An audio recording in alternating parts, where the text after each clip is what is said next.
மீன லக்னம், மீன லக்னத்திற்கு 12ஆம் மனையாக கும்பமனை, அதிபதி சனி பகவான் வரார். பொதுவா மீனத்தை பொறுத்த வரைக்கும் அயன சயனத்தின் போகத்தினுடைய காரக வீடே மீனமனை தான். வாழ்க்கையில் எது நடந்தாலும் அதை திருப்தியை கொடுக்கக்கூடியது இந்த மீனமனை தான். அப்படிப்பட்ட மீனத்திற்கு கும்பமனை தான் திருப்தியை கொடுக்கக்கூடிய மனை, இன்வெஸ்ட்மெண்ட்டை குறிக்கக்கூடிய மனை, தீக வணிகங்களை குறிக்கக்கூடிய மனை. இந்த சனி பகவான் எப்படி இருந்தால் நன்மை கிடைக்கிறது? ஆதிபத்திய ரீதியிலே சனி சந்திரன் காரகத்தில் முரண்பற்ற கிரகங்கள், அதனால் அந்த காம்பினேஷனே கிடையாது.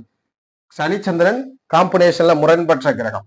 செவ்வாய் புதனுடைய தொடர்பு கூடுதலாக குரு, காலபுருஷனுடைய 10ஆம் வீடு குரு, அதாவது மீனத்திற்கு 10ஆம் வீடு. செவ்வாயும் புதனும் குரு தொடர்பு, செவ்வாய் புதன் அல்லது குரு தொடர்பிலே சனி இருந்துட்டாருன்னா மீன லக்னத்துல பிறந்தவருக்கு நல்ல லக்ஸூரியஸ் பொருட்களினால் திருப்தி கிடைக்குது.